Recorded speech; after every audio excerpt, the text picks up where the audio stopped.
Welcome. I'm E.G. Marshall. I'm sure you know by now that the door you have just entered leads to a strange world, a land of forbidden fancies, peopled by giants and pygmies, kings and cobblers, saints and sinners. Happy children play in its streets, while just behind lurk iniquitous monsters. Unspeakable crimes are committed here, and acts of breathtaking valor. You are the sovereign in this place. It is the realm of your own imagination. Our story this time searches one of its deep recesses, the hidden place of fear.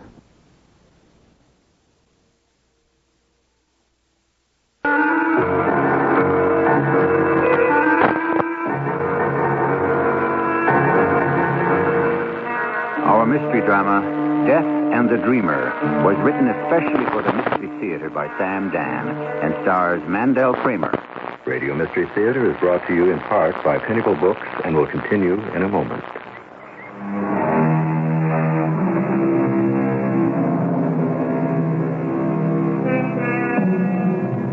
He had fought a good fight, but the time was not yet. The foreign powers who owned and dominated most of Italy, the French and the Austrians, had beaten him finally. They had decimated his army, destroyed his health, and forced him into exile. He was in his 40s. His hair was gray, his body was racked by the hardships of a soldier's life, and now he was living in a strange land, America. Generous, freedom-loving America extended its hospitality. But in 1850, America couldn't really become too excited about a civil war in Italy. We were getting ready to have one of our own, and so the hero was beginning to face some practical problems. General Garibaldi. Of course. You're exactly like your picture. It all depends on how old the picture is. May I come in? I, too, am an Italian. That is, an American Italian. My name is Antonio Meucci. I'm an inventor. And what do you invent? Oh, candles. Now, you may say, what's to invent as far as a candle is concerned? Isn't a candle just a wick surrounded by some tallow? Well, isn't it? But there are types of tallow and types of wicks, and materials to be selected, and ways of working them into a more efficient product. I see. When I heard you were coming to America... Oh, what an honor.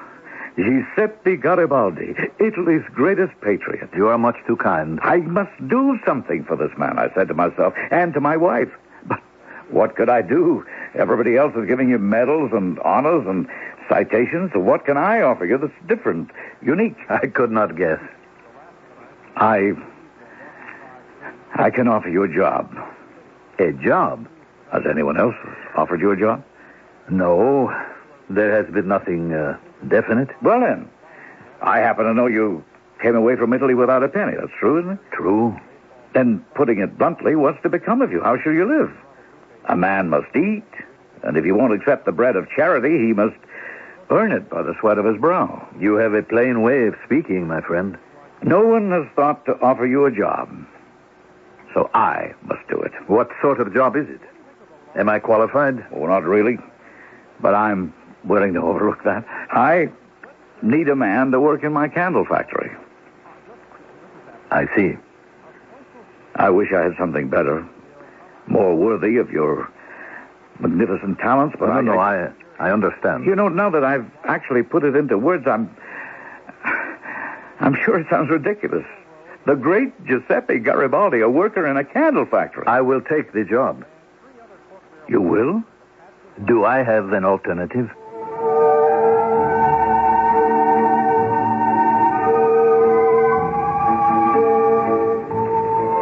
That same day, we took the ferry boat from the island of Manhattan to Staten Island, where my factory and home were located. I insisted that he live with us. My wife was very much taken by him. Oh, poor man. What life has done to him. Isn't there anything we can do? We're giving him room, board, a job. In the whole world right now, is anyone else doing more? But he is the hero of 100 battles. How can he just settle down to a quiet, ordinary life? Well, my dear Leonora, we must accept the world as it is. What does he do all day? He threads wicks and softens tallow. And pours the molds. What else is there to do in a candle factory? It doesn't seem fair. Antonio, do you think he could ever go back? Where? Italy. No, not unless he wants to be hanged or shot.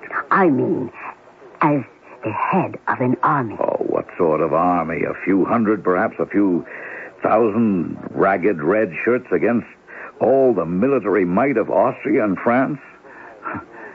No, the odds against him are too great. No greater than the odds against George Washington. That was different. Why? Well, that was a miracle, if you ask me. If George Washington could create a miracle, why can't Giuseppe Garibaldi? Well, I suppose we tend to believe that miracles could only take place in the past. You know what they say, the age of miracles is over. The age of miracles began with the creation of the world and will only end when the world is no more.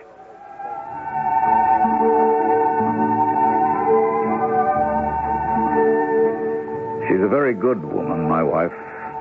Bit of a mystic, though. That's why she got along with him so well.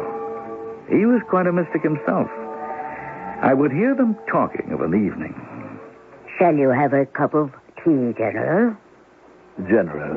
No, I am no longer a general, but plain Giuseppe Garibaldi. You will always be a general. No, one can only be a general if he has troops behind him and a battle in front. That day will come again. No. But you said it would. When you landed in New York, you declared that one day you would return and fight on to victory. That was something that had to be said. Even if you didn't believe it? I had failed to achieve the reality of freedom. Should I also destroy the dream? A dream can never be destroyed if you believe it. I have no more dreams, Signore Meucci. None at all. Shall you be content to spend the rest of your days making candles? They are extremely fine candles. And making candles is enough to occupy your mind? Making candles, making war. To do them well requires all of one's resources. Yes, Signora. To answer your question, I am quite content.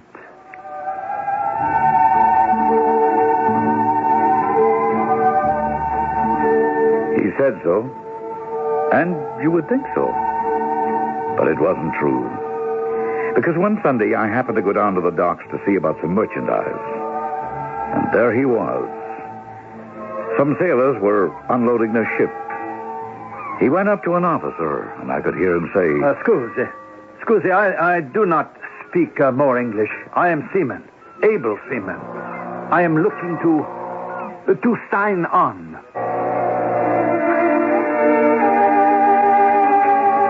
But the officer paid absolutely no attention to him. It was as if he didn't exist. And I could see him go from ship to ship. It was the same everywhere. Sir, Captain, Padron, I am a sailor. I am looking for...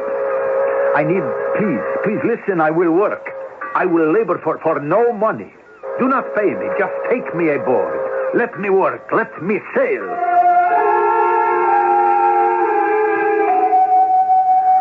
Antonio said he saw you at the docks this morning. The docks? Oh, yes. What were you doing there? Just looking at the water. Oh, you like the sea. I was raised on it. Have you ever thought of sailing again? That is, as a seaman? No. When Antonio said he had seen you at the dock, I thought perhaps you were thinking of going to sea. Going to sea? Signing on as a sailor on a merchant ship. Oh, no, never. That idea would never enter my mind. Well, then you wouldn't care to be a sailor again. Oh, what sort of life is it? The work is hard, the food is bad, and the pay is small. And yet how many follow the sea? When a man is young, the sea is an alluring mistress. But, Signora, there is nothing more pathetic than an elderly sailor. He owns nothing in the world except a few tattered rags on his back. Then the sailor's life is not for you. Never. Never again. Leonora, am I late for my dinner? No, you are early. Good. Was the general not home yet? No. I wonder where he can be. I am sure he is down at the docks. He doesn't want us to know about it. You know, if he's unhappy here, I wish he'd say so. Perhaps we could find something else. There is nothing else he can do. He knows 3 things in his life. How to lead a revolution, how to sail a ship, and now how to mold candles. There are no opportunities for revolutionists at the moment. No jobs for sailors, and so I'm afraid he must stay in the factory. But what makes you think he's down at the docks? Come with me. I'll prove it. There he is. Where? He's looking at that Portuguese fishing boat. Fishing boat? Mm-hmm. I must say he's lowering his sights. Look, he's trying to talk to that man.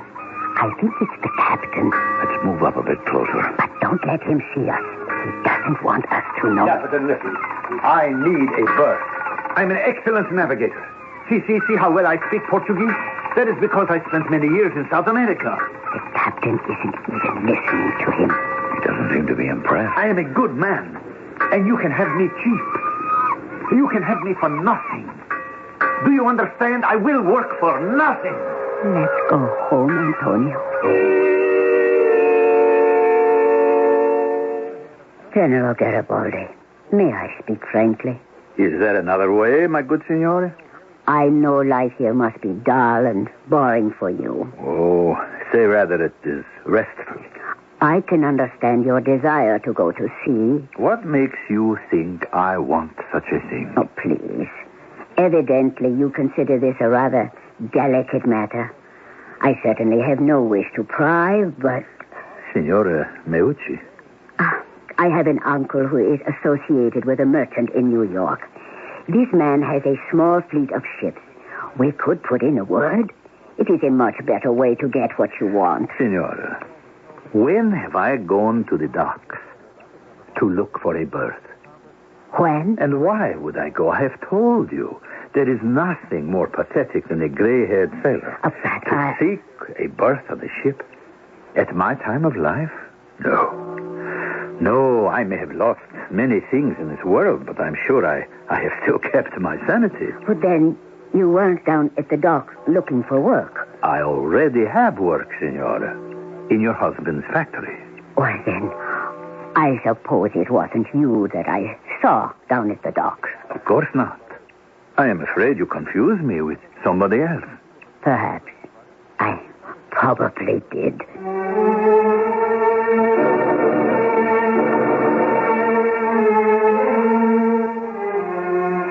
That's what she says to him now. But you know as well as I do that she's sure she was not mistaken. That he was there on the docks. That he was looking for a job on a sailing ship. On the other hand, the man's honor is beyond question. He would not tell a lie unless, of course, it is necessary for the success of some grand design. But what could possibly be at stake here? That will be the proper business of Act Two. Sometimes one can be in exile, far from her shores, but it's still exile. And it's a time when a man must summon all of his inner resources, or else he may remain in exile forever. But why does he feel he must lie about it? I don't know, Antonio. It's such a transparent thing, too. I really don't understand. Well, surely he knew you wouldn't have said anything about it unless you'd been there and seen him. I am sure he has his reasons. Perhaps this is the end of him. Oh, don't say that. Well, he's an old man. Old? He can't be more than 41 or 2. That's old for a fighting man, my dear. Years of sleeping on the cold ground in the rain and the snow, lack of food, constant hardship. They all leave their mark. But his work isn't finished. Perhaps not. But he is. Other men will take up the challenge. The struggle to liberate Italy will go on without him. Good morning, Gerald. Oh, good morning. Oh, won't you have breakfast? Oh, there is no time. I'm late for work. Well, as your employer, I give you leave. No. That would be taking advantage of your good nature. Take a little bit of advantage, at least, and have a cup of coffee. You are very kind. Let us say no more about it. Oh, while you're at it, some fresh rolls.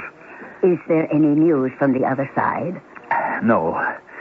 No, perhaps I am not important enough any longer to be kept informed. Please don't even think that. I shall soon be forgotten, and I shall never see Italy again.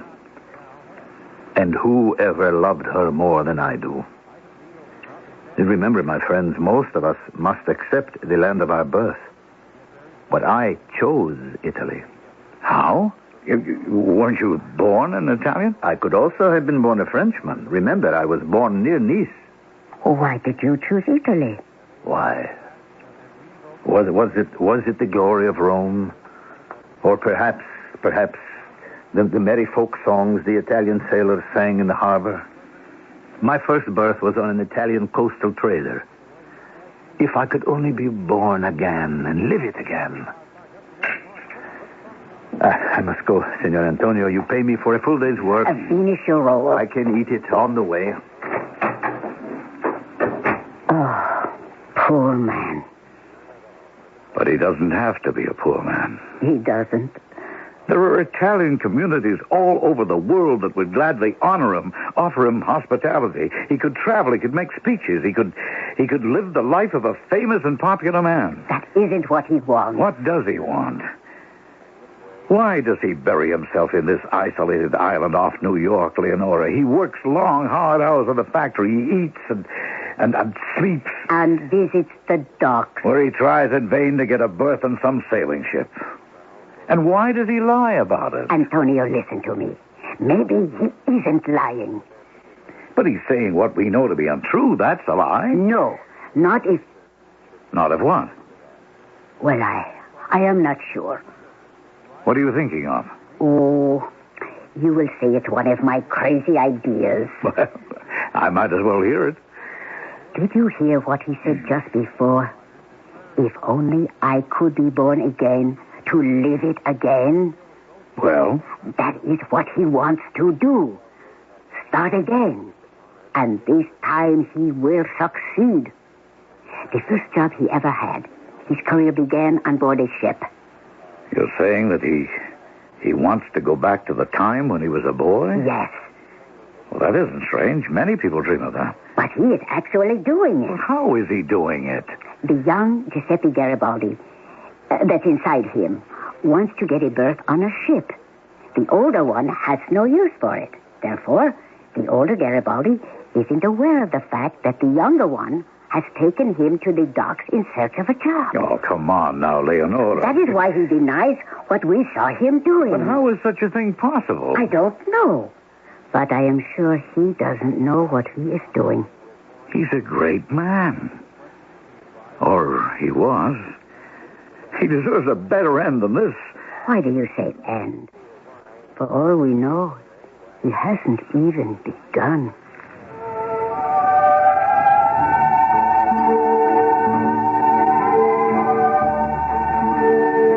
She certainly has unique ideas, my wife, Leonora. If I believed in such things, I would suspect that she's in league, or at least in communion, with various spiritual phenomena. She had long conversations with Garibaldi in an effort to cheer him up. You will raise another army, General? No. Have you lost hope? Hope? I've lost something more important. My bond with infinity. Do you understand what that is? No. Signore, no ordinary man can free a nation. The battle is long. Life is short. Experience is treacherous. One must survive. One must be attuned to the hidden signs and signals of fate. One must dream dreams and see visions. And I can do these things no longer. But surely... No. The gift, whatever it was, has left me. It left me suddenly at the Battle of Rome. Let me tell you what a battle is, my dear. It is the inferno of Dante. There is a deafening cannonade. There is the sharp, angry rattle of the rifles. And there is the terrible entanglement of thousands of men locked in mortal combat, hand to hand, bayonets, pistol butts, fists, teeth, everything that can be used to maim and kill. The bloodlust has seized possession of all, turning men into savage beasts. But not all. One man stands above it, cool, possessed. The commander. Frenzied couriers rush to him, beseech him for orders, for advice. But he sees the grand design. He knows what must be done. Courier, seize him. Go to Colonel Messina. His lancers must support Leggero's brigade. Messenger, here. Tell Major Dondolo to take command of Bone's battalion. Runner, here, Lord. Tell Major Massara his Bassalieri are to support the rear company. Yes, the general must be the cool, calculating, impersonal intelligence. But there are times when he must also be the fiery inspiration and descend into the seething cauldron himself. Who is that? Stop! All of you, stop! Where are you running? Why are you running away? Generali, the battle is lost. Lost? How can it be lost? You still have your horses. You still have your swords. Follow me back. No, you must not go back there alone. I will not be alone if you follow me. Retreat, young Italy, soldiers of the Legion, draw your swords and follow me.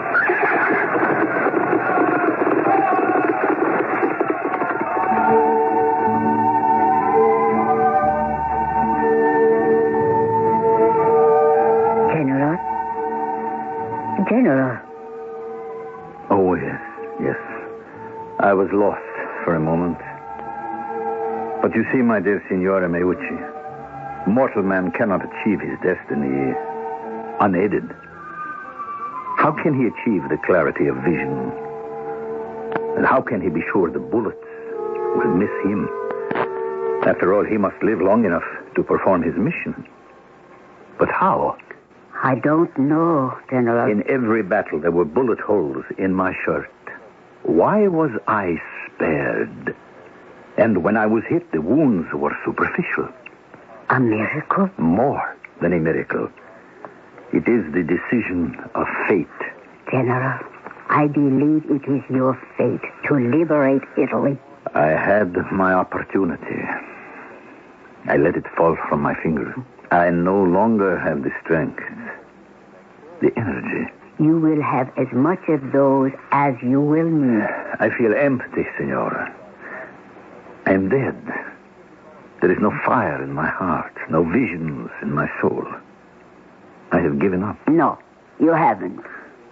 You are going about it the wrong way. You are trying to recapture your youth. I am not trying to do anything at all. You refuse to admit it. The end of youth is not the end of the world. You call the revolutionary movement Young Italy. Why just Young Italy? Because only Young Italy has the strength to prevail in the field. But in order to prevail, you will need all Italy. Young, old, men, women. You must no longer be just a commander of soldiers. You must become a leader of the people. I must go to work now. To the candle factory. It is honest labor. Yes. General, tell me, please, what has happened to you? I have been betrayed, Signora. I have been victimized by other men's stupidity, cowardice, ambition. Others have faced the same misfortunes and were able to rise above them. Yes, I know. But, Signora, they were able to do something that is denied to me. They were able to dream. This is the loss that has destroyed me. I am able to dream no longer.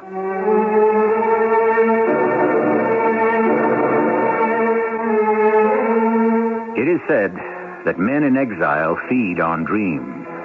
But when dreams are denied them, how can they be sustained?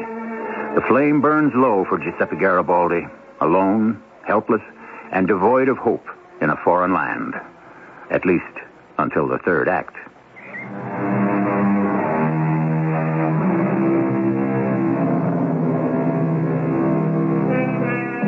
The deed itself is usually done with quickly. It is the dream that produced it that may have lasted for almost a lifetime.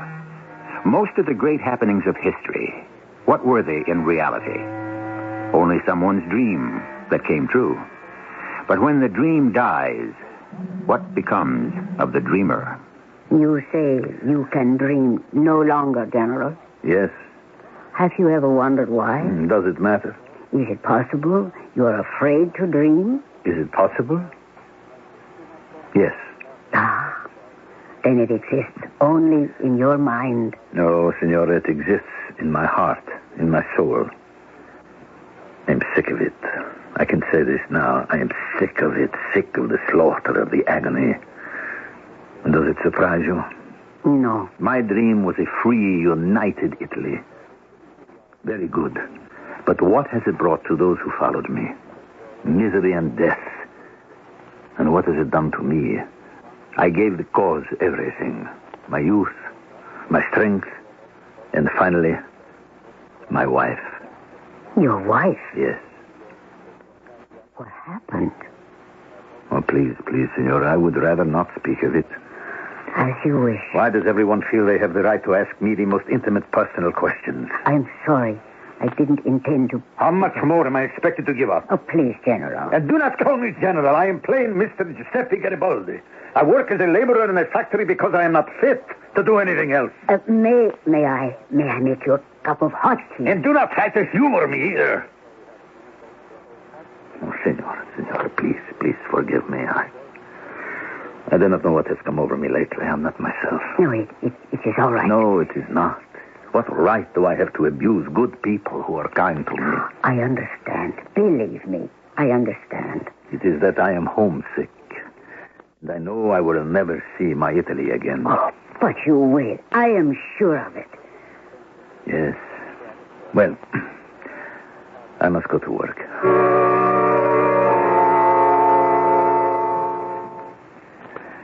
Good evening, Carissima. Mm-hmm. Well, isn't the General dining with us? No, I don't think so. He came home, went to his room, just fast asleep. You know, I'm worried about him. He doesn't look well. What do you think? I agree. I think he's ill.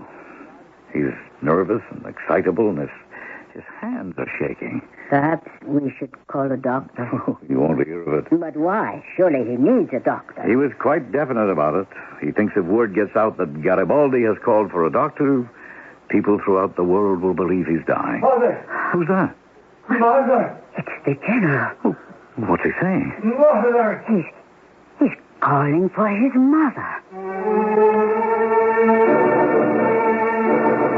For a moment, we sat there frozen with apprehension. The voice of Garibaldi was calling for his mother. Then we ran into his room. We didn't know what to do. We just stood there and listened. Mother, don't. Oh, please, Mother, do not leave me. I will do anything you say. Do not leave me. You must wake him. General. Yes, Mother, yes. General, wake up. You're having a nightmare. Don't go, Mother. Don't. Oh, Senora, she is dead. My mother is dead. You're dreaming, General. It's only a dream. No, she died in my arms. My dearest mother. Poor Donna Rosa. I remember when I was a child. She was still a young girl, so pretty. Now she is dead. That it is only a dream. A dream? Yes, my dear friend. A dream. But this is reality. Here, now, Staten Island, New York, the USA. It's March 19th at exactly 8 o'clock in the evening. And you must forget it. Yes. Yes, of course. Now, you join us for supper. No, thank you. Oh, at least let me bring you something hot to drink.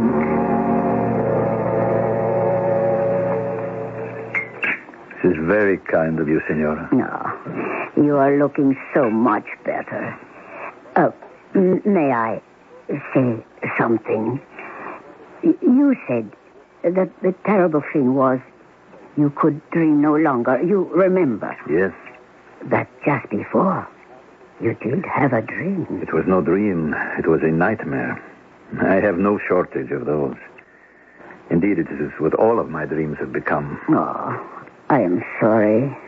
Senora, they say that fortune favors the brave. But I am brave no longer. I can't believe that. It is true. I refuse to believe that Giuseppe Garibaldi is a coward. There are two types of men who choose not to be brave. The first is the coward.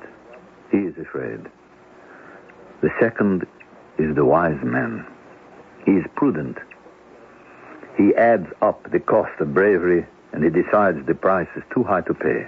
And you have arrived at that decision? Yes. Both of us have accepted it. Both of you? Both Garibaldis, the young one and the old one. Oh. He no longer torments me, the young one. I have convinced him the struggle is no longer worth it. But Italy must be liberated. Men like me, Signora, we were born to be dreamers. When we can dream no longer, we die. And I am already dead. No, you're alive. You're strong, vital. No, Signora. It has all been drained out of me. I told you I had given everything to the revolution, even my wife. You asked me how she died. Oh, I'm sorry. I shouldn't have pried into your personal life. No. Let me tell you. I am leaving Rome. Whoever wishes to carry on the struggle, let him come with me. I can offer him neither food nor lodging nor money. I can only offer him hunger and thirst and battles and death.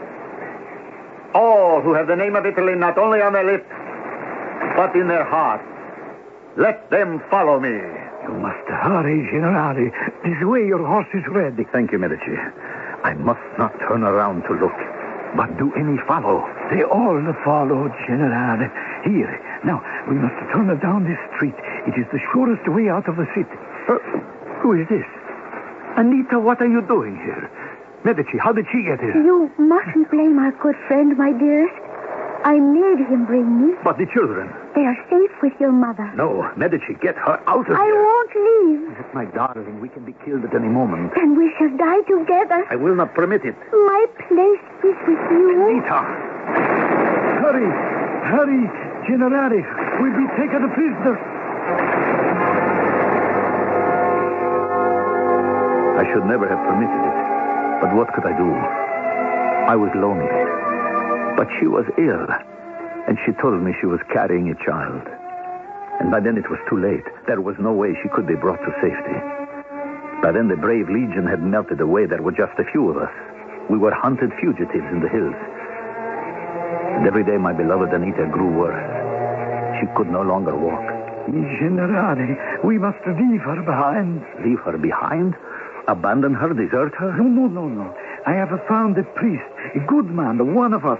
He will hide her. He will see she is cared for. Leave Anita? For her own good. I know it sounds hard, cruel, but do we have a choice? Giuseppe, come to me, please. What is it, my darling? Please, don't leave me. Dear lady, you must be brave. Be quiet, Medici. How can you know what this woman has meant to me? How deeply, how truly we love each other. No, my dearest. You will remain with me. We will live together or die together. Listen, that is the signal. We must leave. Now an Austrian patrol is approaching. Hurry, we will have to run. Do not worry, my darling. I will carry you. Listen, Gino and Pietro are trying to hold them up. We don't have a moment to lose. Are we safe here, Medici? For now. If you look straight down from this hill, there is the sea. We will try to get a boat and make our way towards Venice. Anita, my darling, are you better? Anita, speak to me.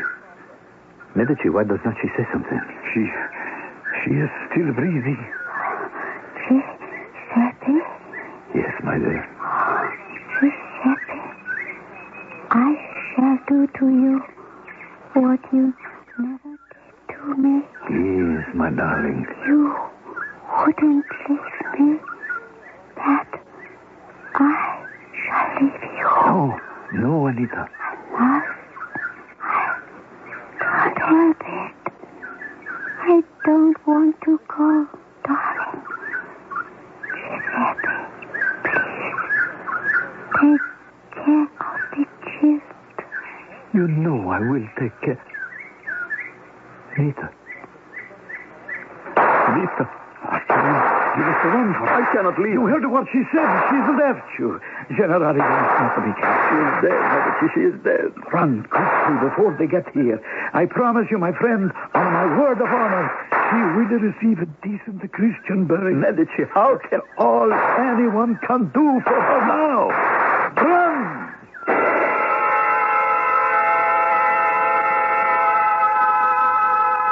Yes, my dear Signora. I escaped with just a few tattered rags on my back. I had lost everything. Oh, I am sorry. Now I shall go make more candles.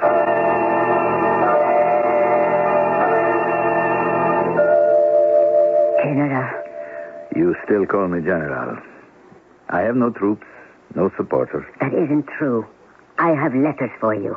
I see. From Italy, from all over the world.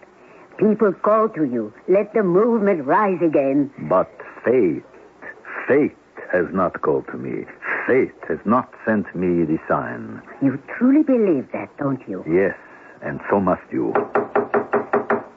Just a moment. Yes? Excuse me, Perpecieri. I was told a certain Giuseppe Garibaldi lives here. I know that voice. It is Medici. Generale. Generale, it is you. Signor Meucci, may I present Captain Medici, my close friend and comrade in arms? Your servant, Signor. What news from Italy, my friend? Ah, from Italy. There is all kind of news. Some good, some bad. Oh, when was it ever different? The people are waiting. I know, but I no longer feel able. Medici, you have known me long enough to understand what is in my heart. To be a general, one must feel as if he has been chosen. And I no longer... Enough of that. What else? My children. They are thriving. I can trust my mother to take excellent care of them. Generale... My mother. She's well? Generale, I have come here to tell you myself. To tell me what, Medici? What? I could not write it in a letter, my dear friend. My mother. She is dead. Yes. Oh, General. I shall weep for her later. Tell me, Medici, how did she die? Of the fever. You know how these things strike? Yes. She was delirious. She thought that I was her son, you. She said, I am glad that you have decided to return to lead the fight once again. That's what she was trying to say to you. Yes. That is what she was trying to tell me. Now I understand. Medici, when did she die? It was almost... yes, it is exactly a month ago. March 19th. March 19th? See, March 19th. I remember. I heard the clock chime in the tower. It was exactly at 8 o'clock. 8 o'clock. March 19th. Yes. I was with her. Generale? Yes. General. Once again, I am a general. Once again, I can dream dreams, see visions. Once again, destiny has decided to show me the future.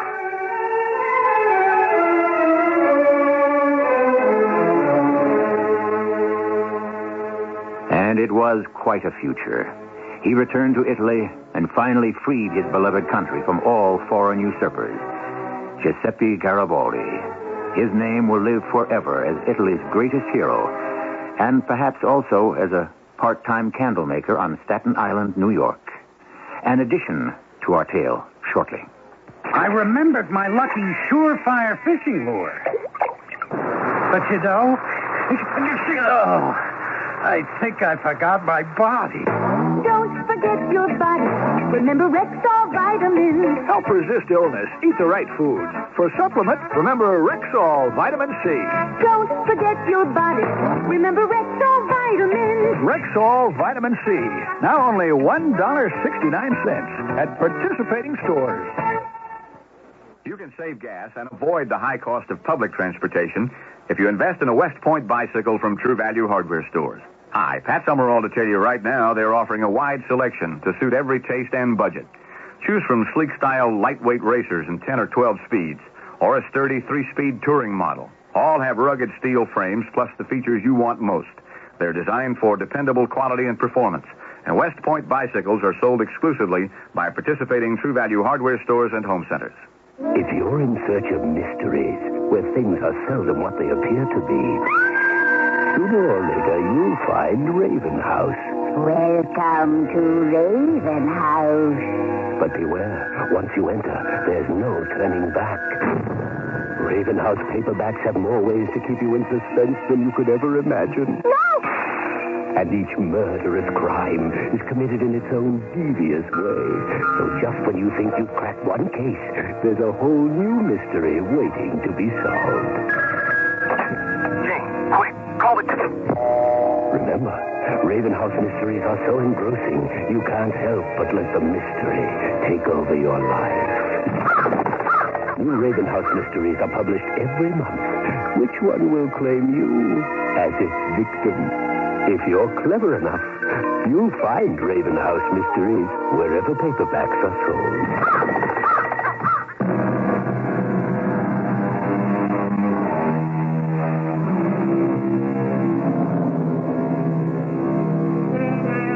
We speak of a man of destiny. But what do we mean? Is he one of destiny's men? Does destiny actually select its favorites, invest them with special qualities that are denied to the rest of us? Are some of us fated to succeed while others must fail? Why is it so easy for some, so difficult for others? On what basis does destiny choose its favorites? Is the whole thing fair? Don't get me wrong. I'm not knocking it. I just want to find out how I can take advantage of it. If I ever do, I'll let you know. Our cast included Mandel Kramer, E.V. Juster, and Ian Martin. The entire production was under the direction of Himan Brown. Radio Mystery Theater was sponsored in part by Raven House Paperback Mysteries. This is E.G. Marshall, inviting you to return to our Mystery Theater for another adventure in the macabre.